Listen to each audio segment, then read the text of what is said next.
Hola, buenos días.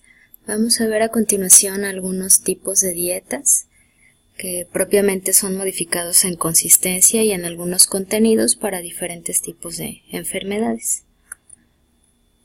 Tenemos para empezar algunos conceptos que ya habíamos revisado al inicio del curso. El único que no habíamos visto era el de dieta, que es la cantidad de alimentos que se puede ingerir a lo largo de un día o en 24 horas.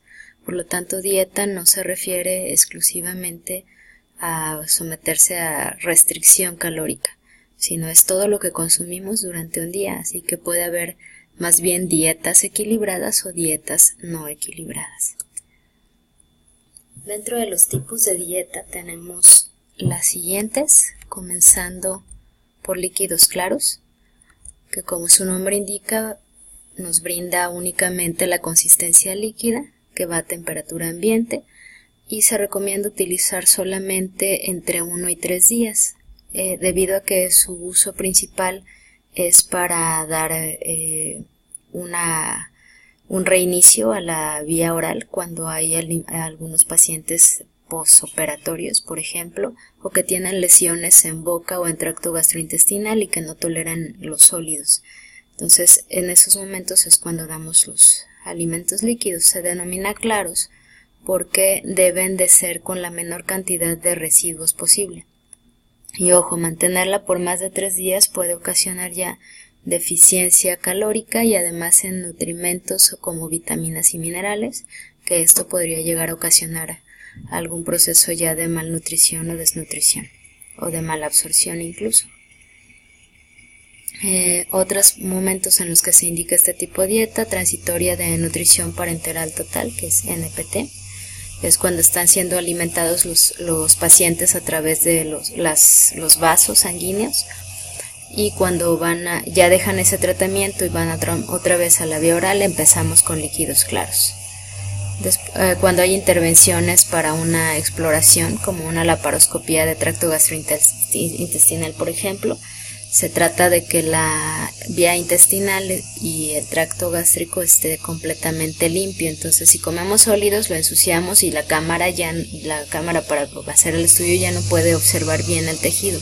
Pero si damos líquidos claros antes de la exploración, se limpia todo ese tejido.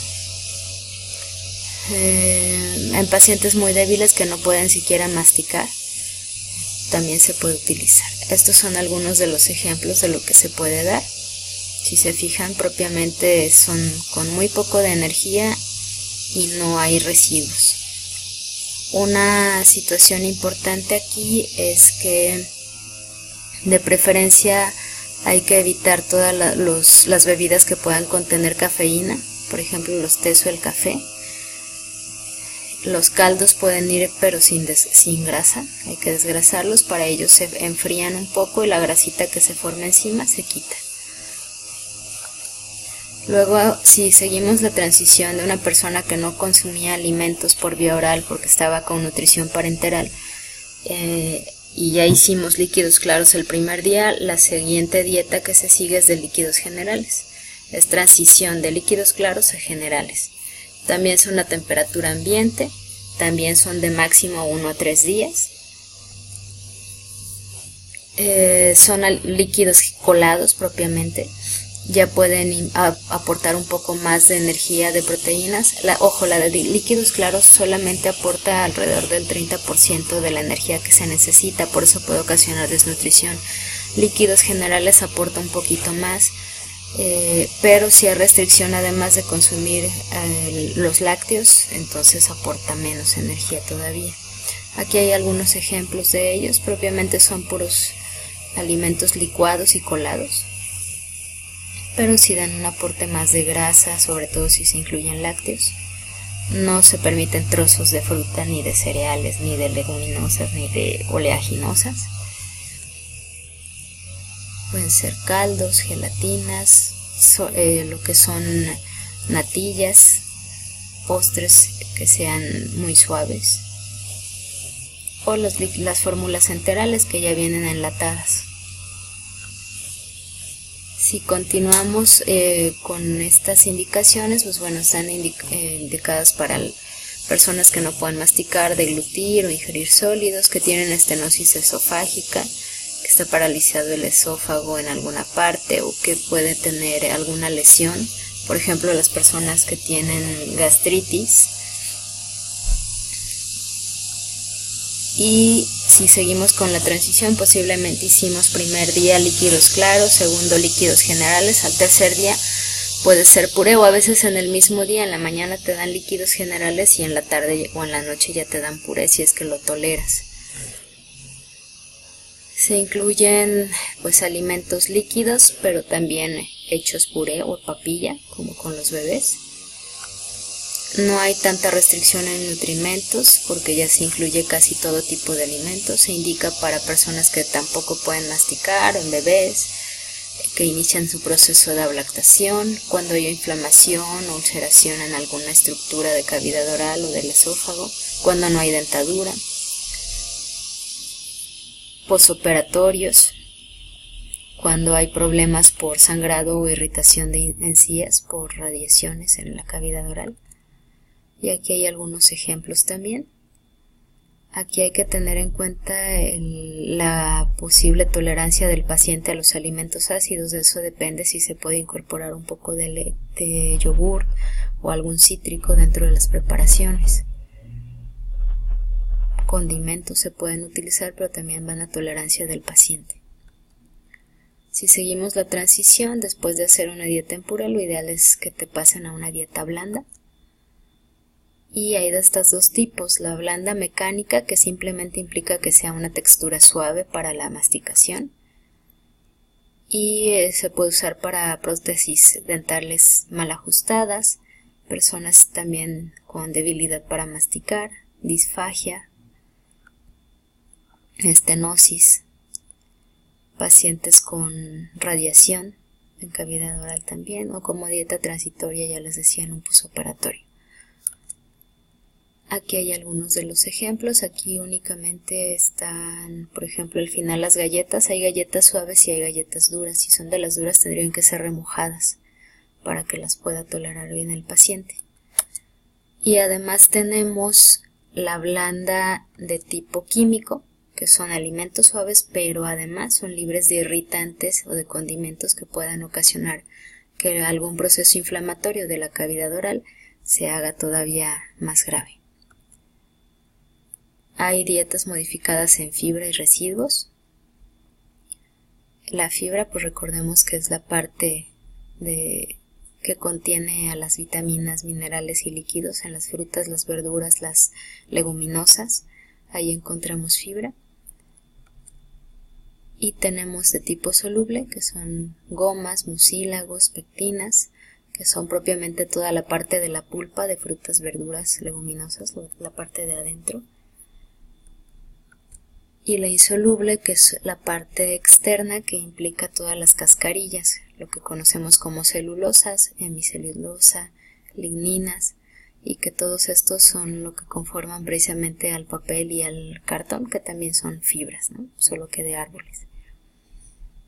Y la ventaja de consumir fibra pues nos permite reducir el vaciamiento gástrico, hace que haya en el caso de la insoluble, ocasiona el incremento de la peristalsis intestinal, es decir, que se mueva más rápido para poder excretar las heces fecales, mientras que la fibra soluble capta agua, es como una esponjita que capta agua y ayuda a darle la forma a las heces fecales, y eso permite también que haga ya un tránsito intestinal un poquito más rápido.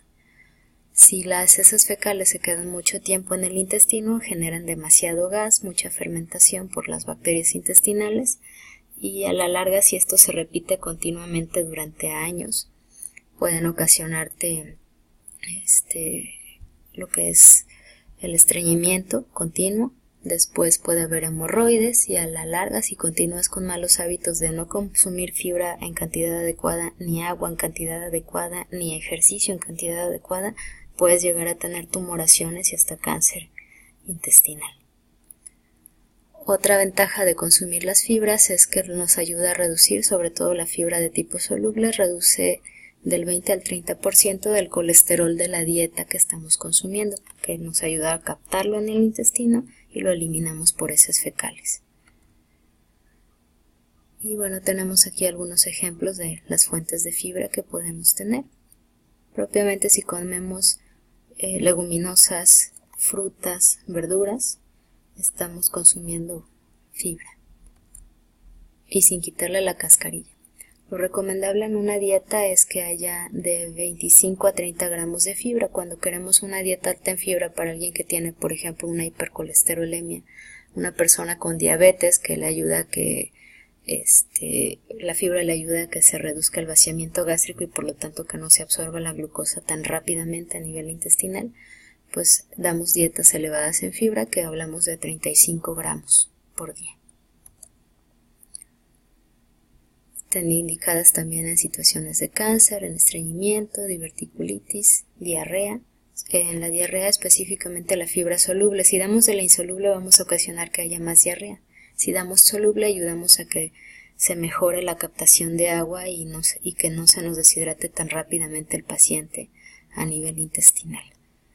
Entonces en diarrea eliminamos fibra insoluble, cascarillas, y damos fibra soluble, lo que es la parte de adentro de las frutas, de las verduras. Hablamos de bajas en fibra cuando son de menos de 18 a 20 gramos.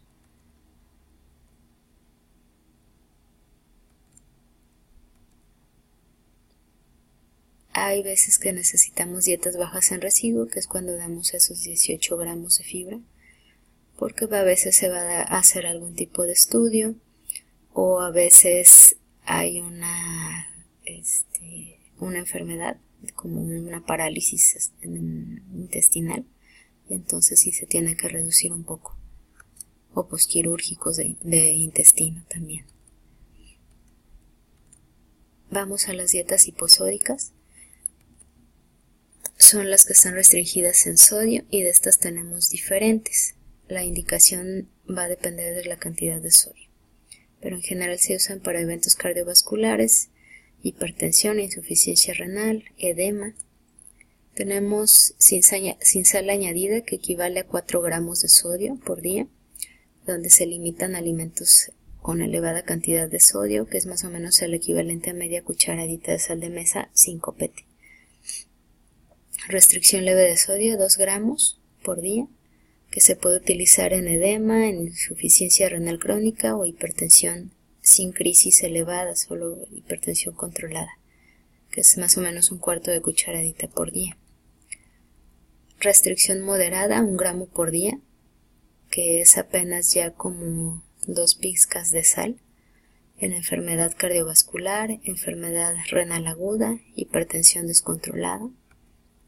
Restricción estricta de 500 miligramos, que es apenas así como una pizca de sal, y se omiten aquí además todo lo que son verduras congeladas, verduras altas en sodio, y restricción severa, 250 miligramos, que es como media pizca. Si contamos los granitos serán quizás unos 10 o 11 granitos de sal, y se omite además de los congelados y enlatados, y de todas las botanas con sal o embolsadas, lo que son cereales y lácteos.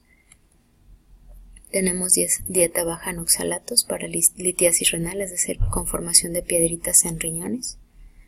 Y estas piedritas pueden ser de ácido oxálico o de ácido ascórbico. Oxálico si está conformado por lo que son cristalitos que provienen de algunos elementos alcalinos, y ascórbico si se trata de ácidos. Podemos tener ácido oxálico, que es un ácido a través de lo que son las purinas, que son elementos que quedan como residuales del consumo elevado de proteínas en la dieta, y de ácido ascórbico, que serían los oxalatos. Si tenemos demasiado consumo de complemento o de vitamina C, se puede conformar. También hay oxalatos por calcio, que estos serían los alcalinos que les decía. A veces consumimos dieta con elevada cantidad de calcio y además consumimos algún tipo de producto complemento de calcio. Tenemos aquí para hacer este tipo de litos. Vamos a detener aquí este video y vamos a ir a la parte número 2.